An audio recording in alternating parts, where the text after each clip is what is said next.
Bhagavata Dhammo Samvekya Trikô Akaliko Ehi Passiko Naiko Pacchatam Veditam Vinno Edi Supatipanno Bhagavato Savaka Sangho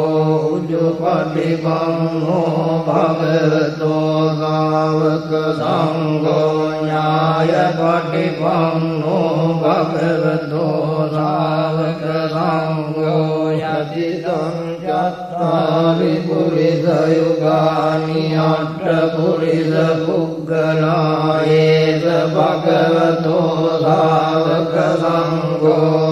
Ahuneyo Pahuneyo Dakhineyo Anjali Karaniyo Anuttaram Punyakettam Lokasati Vena Lajya Vajjena Odute Jaya Mangalam Etena Lajya Vajjena Odute Jaya Mangalam Etena Lajya Vajjena Odute Jaya Mangalam Samabhinimita Sayudam Tangirime Udita Gora Sadena Malam Danadi Dhamma Vidina Jitavamunindo Tante Jaga Bhavatu Tejaya Mangalani Maradhirekamabhiyojjita Sabbaratin Goram Vanadakamakkamatadayakam Kanti Sudam Kavidina Jitavamunindo Tante Jasa Bhavatu Tejaya Mangalani Gajavarang Atimatta Bhotam Savaggi Chakramadaniva Sudarunam Dhammittam Budeka Vidina Jitavamunim Dotam Tejasa Bhavatu Tejaya Mangalani Ukkita Kakkamati Hatta Sudarunam Tandavam Diyojanapakam Kulimaravam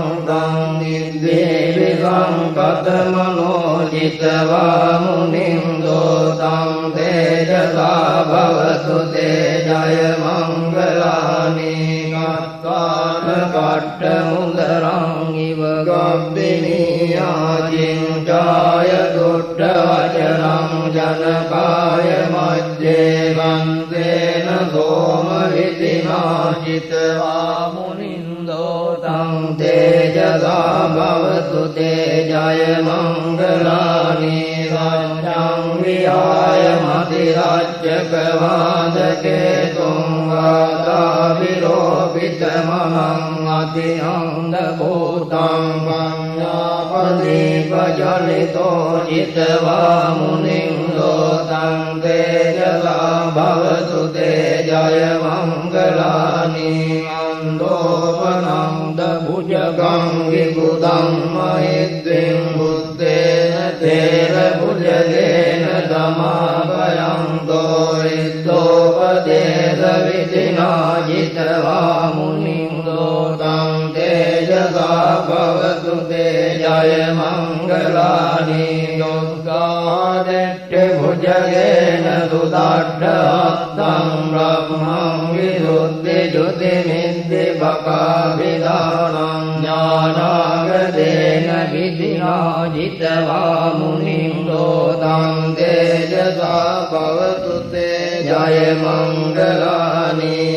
Etami Buddha Jaya Mangala Attagatayo Vachako Dina Dine Sarade Matandi Hitvarane Kavidani Jupaddavani Mokkam Sukham Adhikameya Narosapamyo Evam Mesutam Ekam Samayam Bhagavasavattiyam Viharati Jetavane Anatha Pindikassa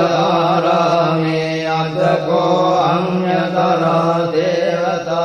विक्रान्ताय रद्दिया विक्रान्तवं न केवलकप्पं जेतवनं गोबादित्वा येन भगवतेनुपसङ्कमित्वा भगवन्तम् अभिवादित्वा एकमन्तं अट्टादेकमन्तं पिता कोदा देवता भगवन्तं गताय अजभागे बहुदेवा मनुष्या च मङ्गलानि अचिन्तयम् आकङ्कमानादुत्थानं ब्रूहि मङ्गलमुत्तमम् असेवना च बालानां पण्डितानां च सेवना पूजा च पूजनीयानाम् एतं मङ्गलमुत्तमम् पतिरूपदेशवालो च भुव्येश कथपुण्यतात्तदम्मा पण्डिति च एतं मङ्गलमुत्तमम् बाहुदाच्चं च दिप्पं च विनयो च सुशिक्षितो सुभाषिता च या वाचा एतं मङ्गलमुत्तमम् मातापितो उपट्टानं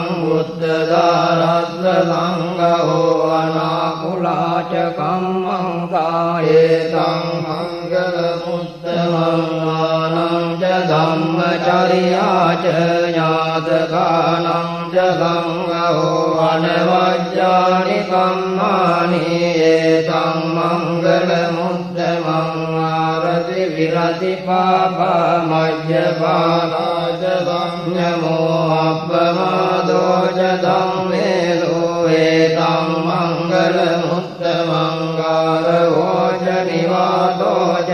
सन्तुष्टे च कथं नुता कालेन धम्मसवनम् एतं मङ्गलमुत्तमम् कान्ति च रोवचस्तथा समनानं च दर्शनं कालेन धम्मसागच्छा एतं मङ्गलमुत्तमम् तपो च ब्रह्मचर्या च हरियदाख्यानदर्शनं निब्बाणसच्चिकिरिया च एतं मङ्गलमुत्तमम् पुट्टस्सलोकधम्मे चित्तं यक्षणकं प्रति अशोकं विरजं क्षेमं एतं मङ्गलमुत्तमम् एतानि गत्वान् रब्बद्धमपराजिता रब्बद्धमुक्तिं गच्छन्ति तं तेषां मङ्गलमुत्तमं तेन सत्यवज्येन होतु ते जयमङ्गलम् एतेन सत्यवज्येन होतु ते जयमङ्गलम् एतेन सत्यवज्येन होतु ते जयमङ्गलम् यानि भूतानि समागतानि भूमानि वायानि वहन्तरिक्षे सभ्येव भूता सुमना भवन्तु अतो विदक्कच्च सुनन्तु भासितं तस्मानि भूतानि सामेत सभ्ये मित्तं करोत मानुषयापजाय दिवाचरत्तो च हरं श्रिये बलिं तस्माहिने रक्षत अप्रमत्तायं किञ्चिवित्तं हितवाहुरं वादग्गे सुवायं रतनं पनीतं ननोदमं अद्धि तथागतेन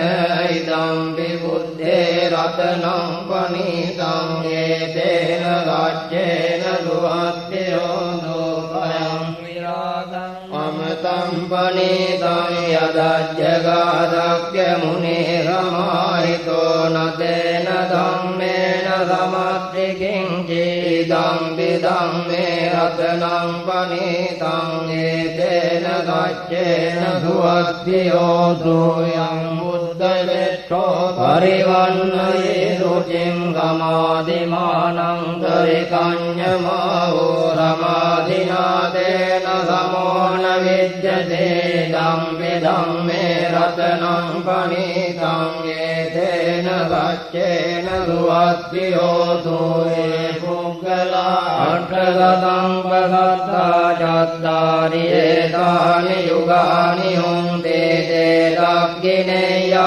सुगतस्य सावकाये ते सुदिङ्नानि महाफलानि संगे रत्नं पणितं एतेन सच्चेन सुवद्भियोतो ये सुप्रयुक्ता मनसा दल्लेन निक्कामिनो भोजनसाधनं मिते भक्तिपद्धामतं विगह्य लब्धामुदानि बुद्धिं भुञ्जमाना इदं विसङ्गे रत्नं पणितं एतेन सच्चेन सुवद्भियोतो यथिङ्गखिलो पठविं कृतोऽधिया चतो विवादेवि असम्पकम्पियो ततोपमं सत्पुरुषं वदामि यो अर्यसच्चानि अवेज्य भक्सते इदं विसङ्गे रत्नं पणितं एतेन सच्चेन सुवद्भियोतो ये अविरच्चानि विभावयन्ति गम्भीरपञ्चेन सुतेदितानि किं चापि ते हुन्ति भूषाप्पमत्तानते भवम् अष्टमम् आदियन्ति इदं विसङ्गे रत्नं पणितं एतेन सच्चेन सुवद्भियोतो वत्सदर्शनसम्पदाय तया सुधम्माजयिता भवन्ति सक्काय विचिकित्सितं च दीनव्रतमपि यदद्य किञ्चेन तोऽपाये च विश्वमुक्तो च चापितानानि अबभ्वो गातुम् इदं विसङ्गे रत्नं पणितं एतेन सच्चेन सुवद्भियोतो किञ्चापि शोकं करोति पापकं कायेन वाचा उदचेतसा वा अपभ्वो तस्य पठिच्चादाय अपभ्वतादिष्टपदस्य मुद्दा इदं विसङ्गे रत्नं पणितं एतेन सच्चेन सुवद्भियोतो नप्रगुम्बे यथा पुष्सितग्गे गिम्मानमासे पटमस्मिन् गिम्मे ततोपमं धम्मवरं देशये पानगामिं परमं हिताय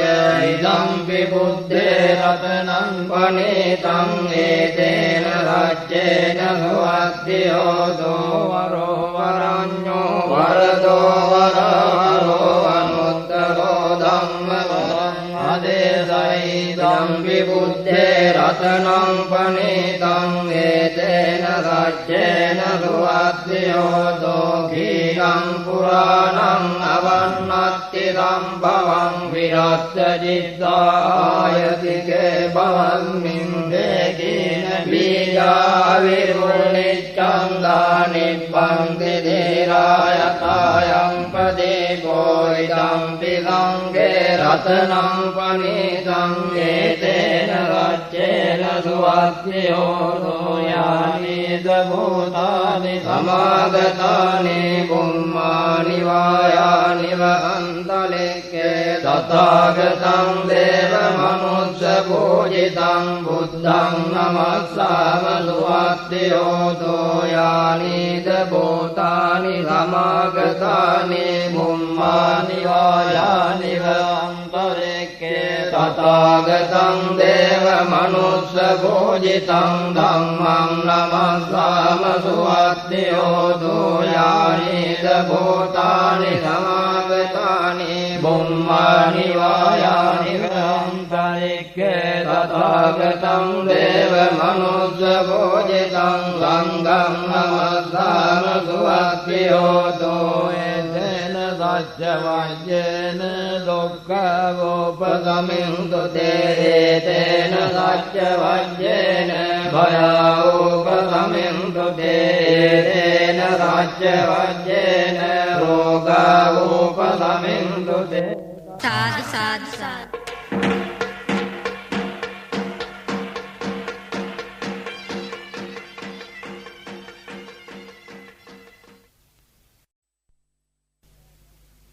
කරණීය මද්ද කුසලේන යන්තං සංඝං පදං අභිසමෙච්ච ලක්ඛෝ ජෝජ සෝජෝජ සුවජෝජස්ස මුදු අනතිමානේ සම්දොස්ස කෝජ සුබරෝච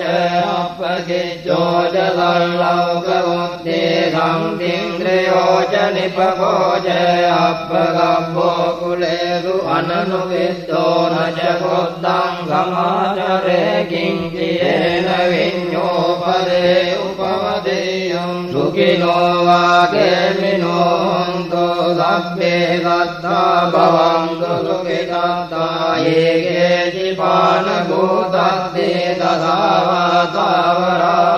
අනවසේ සාදීගාවායේ මහන්ගාවා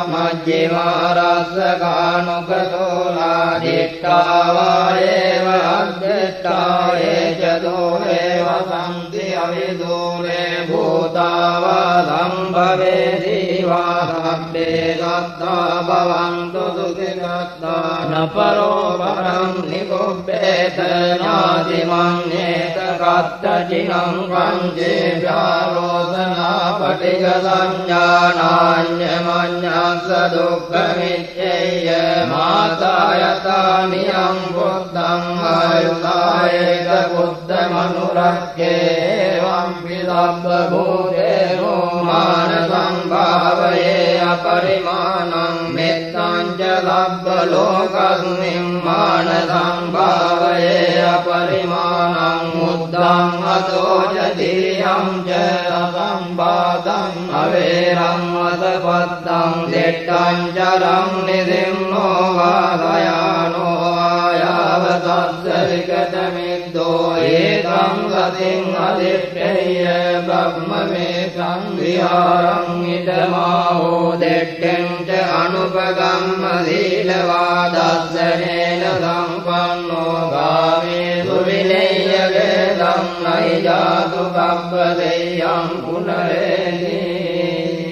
යයාගන ගතා වීරාජෙත්වා මාරං සවාහිනින් යතු සච්චා මතර සංයේති වෙංගුනරාසබාතන්නං කරාදයෝ බුද්ධාට්ඨවිසදිනායකා සබ්බේ පතිට්ඨිතා දුයං මද්දකේ මුනිස්සරා හිරේ පතිට්ඨිතා බුද්ධා ධම්මෝ ච තව ලෝචනේ සංඝෝ පතිට්ඨිතෝ දුයං මුරේ සබ්බ ගුණාකරෝදේ අනුරුද්ධෝ ච සාරිපුත්තෝ ච දක්ඛිනේ මොණ්ඩඤ්ඤෝ විට්ඨි භාගස්මින් මුග්ගල්ලානෝ දිවාමගේ දක්ඛිනේ සවනේ තුයං ආවුම් ආනන්ද රාහුලා කස්සපෝ ච මහානාමෝ ගෝසං වාමසෝතගේ කේසං කේ විට්ඨි භාගස්මින් සූර්යෝ වියපවංකරෝ නිසින්නෝ සිරි සම්පන්නෝ විතෝ මුනි පුංගවෝ කුමාර කස්සපෝ නාම මහේරේ චිත්‍රවාදකෝ දෝතුයං වදනේ නිච්ඡං පතිට්ඨාති ගුණාකරෝ පුන්නෝ අංගුලිමාලෝ ච උපාලීනං දසීවලී තේරා පංචෛමේ ජාතාලලාටේ තිලකාතව සේනාදීති මාතේරා විජිතා දින සාවකා ජලන්තා සීල තේජේන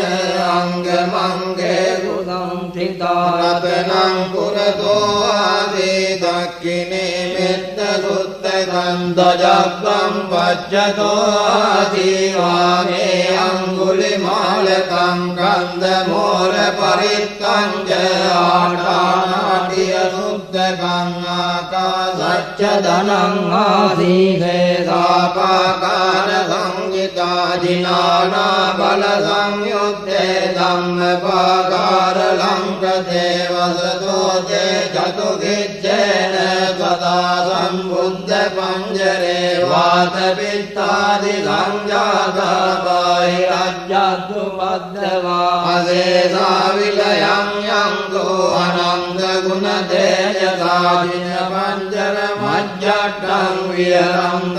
අහිතලේ සදා පාලෙන්තු සංසබ්බේ තේ මහා පුරිසාසපායිච්චේව මච්ඡන්ත කතෝ සුරක්ඛෝ ජිනානුභාවේන ජිතෝපපද්දෝ බුද්ධානුභාවේන අතාරි සංඝෝ චරාරි ධම්මනුභාව පාලිකෝ ඉච්ඡේව මච්ඡන්ත කතෝ සුරක්ඛෝ ජිනානුභාවේන ජිතෝපපද්දෝ ධම්මානුභාවේන අතාරි සංඝෝ චරාරි ධම්මනුභාව පාලිකෝ ඉච්ඡේව මච්ඡන්ත කතෝ සුරක්ඛෝ ජිනානුභාවේන ජිතෝපපද්දෝ සංඝානුභාවේන අතාරි සංඝෝ චරාරි ධම්මනුභාව පාලිකෝ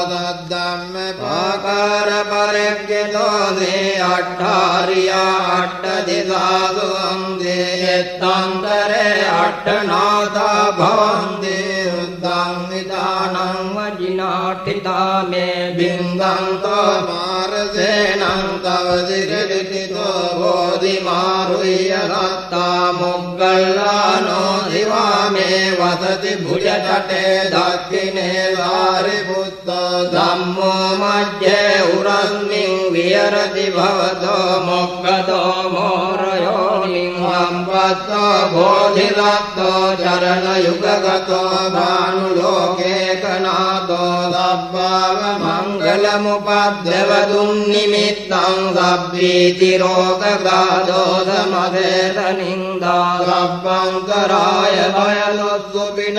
අකංගං බුද්ධානුභාව පවරේන පයාතුනාසං සබ්බාව මංගලමුපද්දව දුන්නිමිත්තං සබ්බීති රෝගගාදෝ සමදේතනින්දා සබ්බංකරාය භයලොස්සුපිනං අකංගං ධම්මානුභාව පවරේන පයාතුනාසං සබ්බාව මංගලමුපද්දව දුන්නිමිත්තං සබ්බීති රෝගගාදෝ සමදේතනින්දා සබ්බංකරාය භයදොස්සුපිනං අකංතං සංඝානුභාව පවරේන පයාතුනාතං යං දුන් නිමිත්තං අවමංගලං ච යෝ චාමනාපෝ සකුණස්ස සද්දෝ පාපග්ගෝ දුස්සුපිනං අකංතං බුද්ධානුභාවේන විනාශමෙන්තෝ යං දුන් නිමිත්තං අවමංගලං ච යෝ චාමනාපෝ සකුණස්ස සද්දෝ පාපග්ගෝ දුස්සුපිනං අකංතං ධම්මානුභාවේන විනාශමෙන්තෝ යං දුන් නිමිත්තං අවමංගලං ච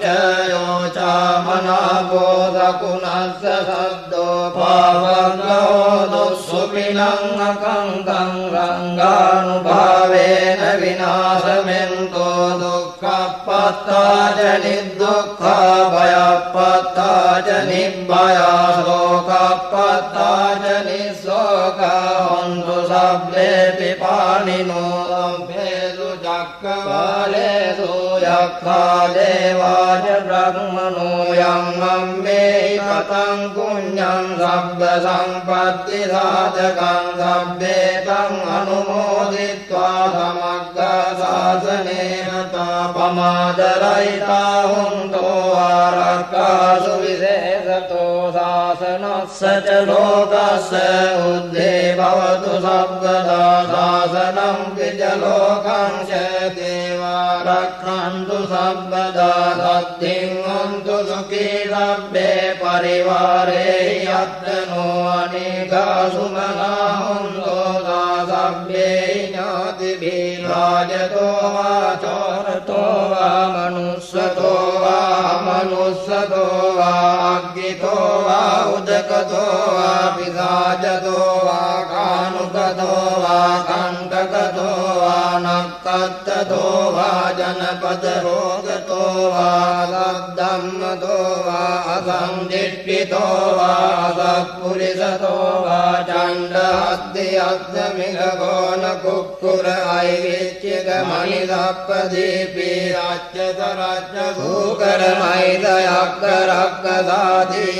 नानाभयतो वा नानारोगतो वा नाना उपद्रवतो वा आरक्षन् कन्नं दोवित्तावता च अम्मेहि सम्पदं पुण्यसम्पदं लभ्ये देवा अनुमोदन्तो सर्वसम्पत्तिसिद्धिया दानं ददन्तु शब्दाय शीलं रक्षन्तु सर्वदा भावनाविरता हन्तो गच्छन्तु देवतागता लभ्ये बुद्धा बलपत्ता पच्चेकानं च यं बलम् अर्हन्तानं च तेजेन रक्तं बन्धामि सर्वतो लभ्ये बुद्धा बलपत्ता पच्चेकानं च यं बलम् अर्हन्तानं च तेजेन रक्तं बन्धामि सर्वतो लभ्ये बुद्धा बलपत्ता पच्चेकानं च यं बलम् अर्हन्तानं च तेजेन रक्तं बन्धामि सर्वतो नागादट्टा च भूमट्टा देवानागामहिद्धिका पुण्यन्तम् अनुमोदित्वा चिरं रक्षन्तु लोकशासनम् भूतानि समागतानि भूमानि वायानि वहङ्कलिके सब्बेव भूता सुमना भवन्तु अतो विभक्तच्च शृण्वन्तु भाषितं तस्मात् भूतानि सामेत सब्बे मित्रं करोत मानुषिया पदाय दिवा च रक्तो च हरन्ति तस्मायिने रक्षत अपहतायं किञ्चित्तं इदवापुरं वा सज्ञे सुवायं रत्नं पनीतं मनो समं भक्ति तथागतेन इदं विबुद्धे रत्नं पनीतं एतेन सत्येन सुवाच्योपयं विरागं अमतं पनीतं यदज्जगासख्यमुनि समाहितो न तेन धम्मेन धमत्ति किञ्चिदम्पि धम्मे रत्नं पनीतं एतेन वाच्येन सुवर्तियोतो यं बुद्धदिष्टो परिवर्णये श्रुतिं समाधिमानं तरिकन्यमाहो समाधिना तेन समो न विद्यते इदम्पि धम्मे रत्नं पनीतं एतेन सत्येन सुवर्तियोतो ये पुग्गला अट्टशतं प्रदत्ता चत्वारि एतानि युगानि हन्ति ते दक्षिणेया सुगतस्य सावकाये ते सुदिन्नानि महाफलानि इदम्पि संगे रत्नं पनीतं एतेन सत्येन सुवर्तियोतो ये दुःखयुक्ता मनसा गल्लेन निक्कामिनो गौतमशासनं नीते पत्तिपत्ता अमतं विगाय लद्धा मुदा निभृतिं भुञ्जमाना इदम्पि संगे रत्नं पनीतं एतेन सत्येन सुवर्तियोतो यतिन्दकीलो पटलिङ्गितो दिया चतुर्विवादे विहसम्पकम्पियो ततोपमं सत्पुरुषं वदामि यो अर्यदच्चानि अवेच्च पश्यति इदम्पि संगे रत्नं पनीतं एतेन सत्येन सुवर्तियोतो ये अर्यदच्चानि विभावयन्ति गम्भीरपण्येन सुदेशितानि किञ्चापि ते वन्दिपुषक्कमर्कनते भवन्नट्टमङ्गादियन्ति इदम्पि संगे रत्नं पनीतं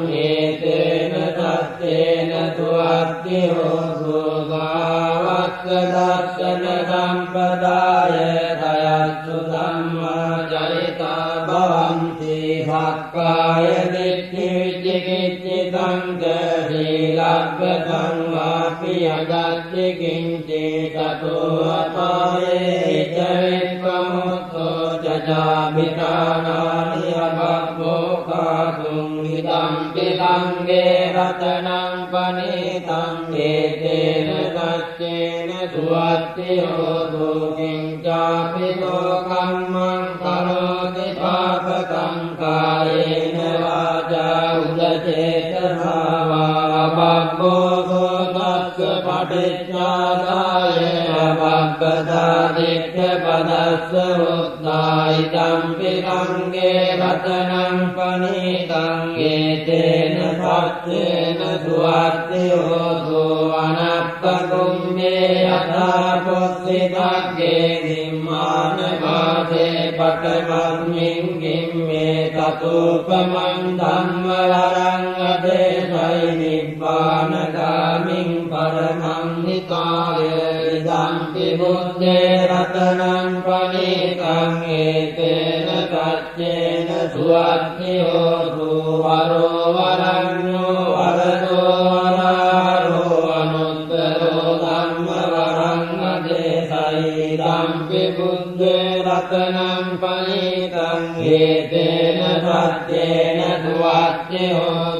කේනං පුරාණං අවංගත්ති සම්භවං විරත් චිත්තායතිකේ භවස්මින් වේදීන වීවා අවිරුල්ලිත්තං දානිබ්බන්ති දේරායතායම් පදේ කෝයිලම් පිගංගේ රතනං පනිතං ඒතේන සච්චේන සුවත්තියෝ තුයානීග භූතානි සමාගතානි බුම්මානි වායානි වන්තලික්කේ පතාගතං දේව මනුස්ස පූජිතං බුද්ධං නමස්සාම සුවත්තියෝ තුයානීග භූතානි සමාගතානි බුම්මානි වායානි වන්තලික්කේ පතාගතං දේව මනුස්ස පූජිතං ධම්මං නමස්සාම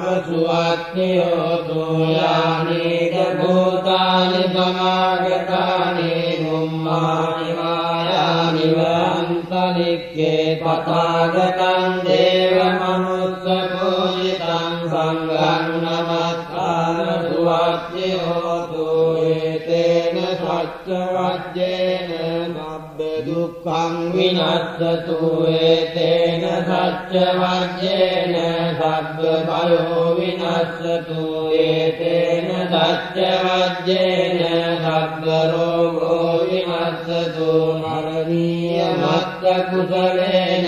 යන්තං සංපං පදං අභිධමෙච්ච සක්කෝ ජෝච සෝජෝච සුවචෝ ජක්ඛ මුදුආදිමානි සංගොස්සකෝච සුභරෝච